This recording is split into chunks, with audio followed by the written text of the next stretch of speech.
People don't get defensive because they're angry. They get defensive because, in that moment, their brain feels exposed. Not physically, socially. A single comment can make someone feel judged, weak, or threatened, even when nothing serious was said. And the reason this happens over such small things is because the brain reacts to emotional danger faster than logic can catch up. What most people don't realize is that the brain doesn't evaluate danger objectively. It doesn't stop and calculate whether a comment was serious, harmless, or well-intentioned. It reacts based on emotional memory. A simple sentence, a tone of voice, or even a facial expression can activate old feelings stored deep in the nervous system. The brain isn't responding to what was said. It's responding to what it reminds you of. This is why people snap over things that don't seem to matter. Someone points out a small mistake. Someone asks an innocent question. Someone gives mild feedback. And suddenly the reaction is sharp, defensive, or hostile. From the outside, it looks like overreaction. From the inside, it feels like self-protection. The brain believes it's preventing embarrassment, rejection, or loss of status. Defensiveness is not a conscious decision. By the time a person realizes they're reacting, the reaction has already happened. The body tightens. The jaw clenches. The tone changes. The mind starts searching for excuses, justifications, or counterattacks. This happens because the brain's priority in that moment is not understanding. It's survival within a social hierarchy. Human beings are wired to care deeply about how they are perceived. For most of human history, being rejected by the group meant real danger. That wiring still exists. So when the brain senses judgment, criticism, or exposure, even subtly, it activates the same systems that once protected humans from social exclusion. The threat feels real, even if the situation isn't. This is why defensiveness often appears stronger in people who seem confident on the surface. Confidence and inner security are not the same thing. Someone can appear strong, assertive, or successful, yet still feel internally fragile. When their self-image depends heavily on approval, competence, or control, even small challenges feel threatening. The smaller the internal safety, the louder the defensive response. Another reason people get defensive over small things is identity attachment.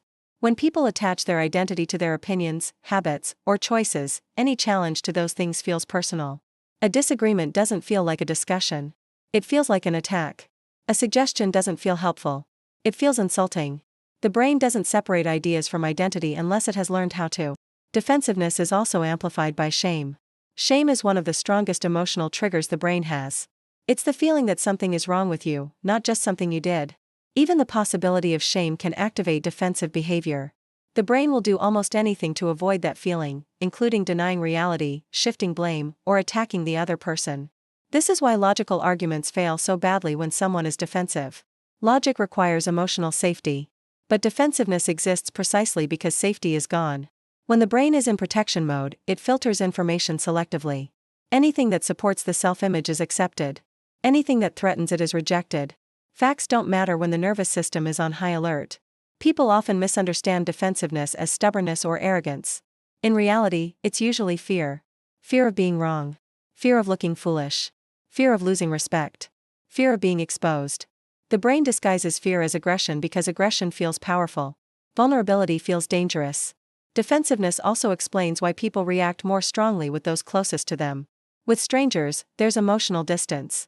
With family, partners, or close colleagues, the emotional stakes are higher. Their opinions matter more. Their words carry more weight. So the brain reacts faster and harder to protect against perceived judgment. Over time, defensive patterns become habits. The brain learns that reacting quickly prevents discomfort. It associates defensiveness with relief. This creates a loop where the person reacts automatically, without reflection. Eventually, they may not even realize they're being defensive. It feels normal. It feels justified. What's interesting is that defensiveness doesn't actually protect self-worth in the long run. It does the opposite. It damages relationships. It prevents growth. It keeps people stuck. But the brain is focused on short-term emotional relief, not long-term outcomes. It would rather feel safe now than grow later. The opposite of defensiveness isn't confidence. It's emotional security.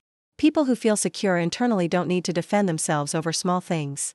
They can hear feedback without collapsing. They can consider different perspectives without feeling attacked. Their identity isn't fragile, so it doesn't need constant protection. When someone feels emotionally safe, their brain stays open. It listens instead of reacting. It evaluates instead of attacking. This doesn't mean they agree with everything. It means they don't experience disagreement as danger. That difference changes everything. Understanding defensiveness also changes how you deal with other people. When you recognize that someone's reaction isn't about you, but about something they're protecting internally, it becomes easier not to take it personally. You stop arguing with the reaction and start seeing the fear underneath it. The most important moment is the first few seconds. The moment you feel the urge to explain yourself, justify your actions, or raise your voice, that's the moment defensiveness has begun. Awareness at that point creates a small gap. And in that gap, you regain choice. Defensiveness isn't a flaw. It's an outdated survival mechanism. It helped humans stay connected and protected in dangerous environments. In modern life, it often creates unnecessary conflict. The more you understand it, the less control it has over you. If you start noticing defensiveness in yourself, don't judge it. That only strengthens it. Just observe it. The simple act of noticing shifts the brain from reaction to awareness. Over time, that awareness becomes control. Most people never learn this. They spend their lives reacting, defending, and protecting an identity they never consciously chose. The moment you understand what's actually happening beneath the surface, you step out of that loop. And if this made you recognize your own reactions, or understand people around you differently, then you're already ahead of most people. If you want more deep breakdowns of unconscious human behavior, subscribe to the channel. This is the psychology that quietly runs everyday life, whether you notice it or not.